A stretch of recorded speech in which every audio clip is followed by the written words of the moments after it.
Hey, hello. So, as you can tell from the title, if I could only keep 10 palettes, I watched Morgan Turner's video of this, and then I also watched, Heather. I don't remember her last name at the moment, but I will have both their links in the comment section below. Or info, that little slot thing, below the video where I just link things. I'll have those below. But I thought their little collab was cool, and it was kind of hard to pick out palettes of the 10 I would only keep, but I didn't, okay? I didn't. I thought this out. If I could only have 10 palettes, I thought it out. Okay, so let's start. I'm not going in particular order. So, yeah, so I'm just going to grab from the top and go from there. So I did pick up the NYX Ultimate Utopia palette. I picked that. I would definitely have this in there because, well, can you look at that? I just love the color assortment, and I could see myself wearing this a couple times out of the week. So that's why we picked that.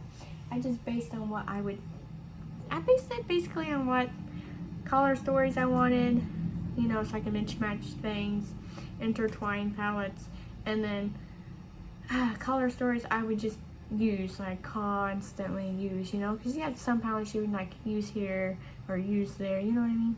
Maybe you know what I mean, maybe you don't, I don't know. And the other one I had is Anastasia Beverly Hills. It is the Jackie Aina palette. Yes. First of all, the packaging, but had to have this one. I really like the shimmers. It's mainly kind of what I pulled it for was for the shimmers. So that's why that's in there. And then I grabbed a Natasha Denona Trichrome palette because obviously I have to have this one. I love this color story. It's a great color story, and she was expensive. I can let the the other one I have, there's Circo Loco. I can let that one go. I mean, I don't want to, but I have to have room for all the other palettes I wanted to in the 10. My third palette I have is the Tardis Pro Remix. I keep this for the shimmers. I bought it for the shimmers. Obviously, I'm going to keep it still in my 10 for the shimmers. I love these shimmers. One of my most used palettes for shimmers. I think you can't really tell though, which is sad, because I use that a lot for the shimmers. The fourth, that was 4. 2, 4, that was 4. That was palette 4 out of the stack. Can't count. Palette 5 is the Milk Cosmetics Impulsive palette. Yes, I love it. Obviously, I'm going to keep this. If you've been watching me, you know that came broken and that one came broken, so that's why it looks like I hit pan super early. This is a really good melt palette, though. I just highly recommend it if you can get your hands on it. We have a ColourPop Fade of the Hue. I think it's the only rainbow palette I picked, actually. Go me. And I picked this one because I really like the pressed glitters that are in it. So you gotta have some glitter in there somewhere. So if I did want glitter, I would come to this palette. And it's got the rainbow for me, so we good. Got that covered. Basics covered. And it's just an overall good palette. That was, what palette? 1, 2, 3, 4, 5, 6. Okay. And this is palette 7, is the Mercury Retrograde from Huda Beauty. I had to have this one there. I cannot not have this, okay? I had the knockoff version of it for a while, thanks to one of my friends. And then when I got the opportunity, I snagged this bad boy up. So this has got to be in there. Also, it's a really good palette. And then I needed a neutral palette. So the neutral palette I picked was the Big O palette from JSC. Obviously, that's like the perfect nude palette to have. Okay, you know what I'm saying? You got your black right there, that's good.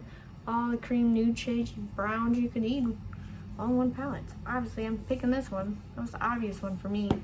So I knew I just had to have some nudes in there. Ooh, number 8. This is a quick video to film. How do people make really long videos? I'm not super good at it. Just know I don't make super long videos. Unless we're gonna get ready with me, then that's a 30-minute video coming your way. We have KVD This is before it wasn't KVD. It's the Fetish palette. Obviously, you should know I'm going for this. Gotta have my vamp palette. This whole bed, it says Fetish, but to me this is just a vamp palette. Okay, my vamp palette is coming. So that's one I also chose because gotta have some dark ones in there. And coming, what did I say that was 8? That's 9. That's probably 9. Well, I can't count. Oh, Lord. Okay, my last palette I picked is from Morphe. It's the 35i Icy Fantasy palette. Have to have this one too. You know, I got all my bases covered. It's got one pressed glitter, so that's not bad. See, so if I wanted some glitter, there I go, you know. So that's my 10 palettes I would keep. And I have like, don't hurt me in the comments here now, okay? I have over 100 palettes. I'm a palette hoarder, okay? I like my palettes. And their powder products are gonna last for quite a few years, you know. So those are my 10 palettes. If I could only keep 10 palettes in my collection, these would be the 10 I would keep. I know, crazy, right? But yeah, that would be it. Gotta keep the essentials, you know? What 10 would you keep? Do you have a 10 in mind that you would keep if you could only have 10, you know what I mean? What would you keep? Do you already know? Do you not know? Is it super hard? Let me know. Thanks for watching. See you in the next one. Bye.